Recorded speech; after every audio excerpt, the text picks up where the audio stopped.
Bonjour, on se retrouve sur Ubuntu 23.04 et je vais vous faire voir comment installer Steam pour qu'il fonctionne correctement donc sur Ubuntu 23.04. Et vous allez voir que c'est extrêmement facile. De toute façon, d'ailleurs, j'ai mis les lignes de commande là. On va tout faire en ligne de commande et c'est extrêmement simple. Donc, je commence par lancer un terminal. Je zoome sur le terminal. Comme ça, vous voyez quelque chose. Donc, sur Ubuntu, la dernière version avec Snap, c'est extrêmement simple puisque la version de Snap est enfin configurée correctement pour avoir une version de Steam à jour et surtout avec une très bonne accélération matérielle. Je suis avec mon LS CPU, j'ai fait seulement quoi? Je suis avec mon i7 4790 et une GeForce GTX 960 et les drivers, c'est les derniers disponibles sur Ubuntu.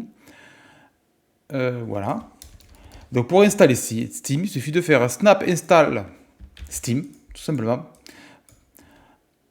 Et ça nous demande un mot de passe. Ça télécharge les paquets et ça installe Steam. Voilà, c'est très rapide à installer puisqu'il installe que le lanceur en fait et après on va télécharger Steam. Mais avant ça, cette ligne de commande via Snap permet d'utiliser la version, c'est pas la version stable, c'est une version intermédiaire entre stable et instable, bref, pour Mesa. Mesa, c'est l'accélération graphique disponible sur Linux. Et grâce à cette ligne de commande, on permet d'avoir la dernière version de Mesa en permanence. Le gros avantage, c'est que ce n'est pas dépendant du système d'exploitation. Ça veut dire que dans 6 mois, 1 an, sortira une nouvelle version de Mesa. Il n'y aura pas besoin de mettre à jour le système d'exploitation. Il sera toujours up-to-date et ça permet donc d'avoir toujours les meilleures performances. Et la dernière, c'est juste pour avoir le support du joystick, de la manette Xbox 300 Xbox en fait. Il suffit d'installer ce paquet. Par contre, il faut bien préciser le no install recommends parce que sinon il va installer Steam en version APT.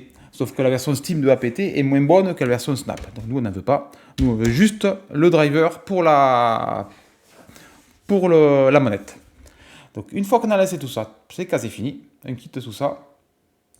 Je vous mettrai bien sûr les 3 lignes en description. Je cherche Steam. Je fais un raccourci sur le bureau et je lance Steam. Donc il télécharge Steam, il va demander la connexion. Donc normalement le plus rapide pour se connecter à Steam, c'est bien entendu de flasher le QR code avec le téléphone. C'est très pratique puisqu'avec le QR code, ça va plus vite pour se connecter. Une fois qu'on est connecté sur Steam, donc là c'est un clic que là on n'a que les programmes Linux, on n'a pas les programmes Windows. Donc ça veut dire que j'ai pas beaucoup de jeux.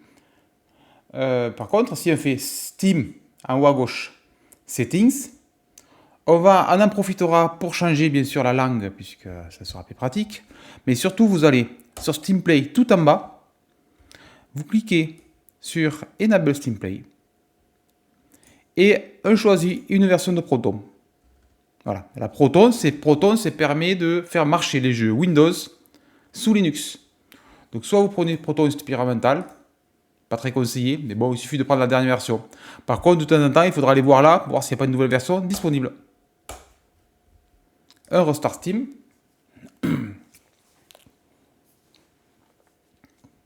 Et par rapport à tout à l'heure qui avait 270 jeux, là, j'en ai 768. J'ai bien l'intégralité du catalogue.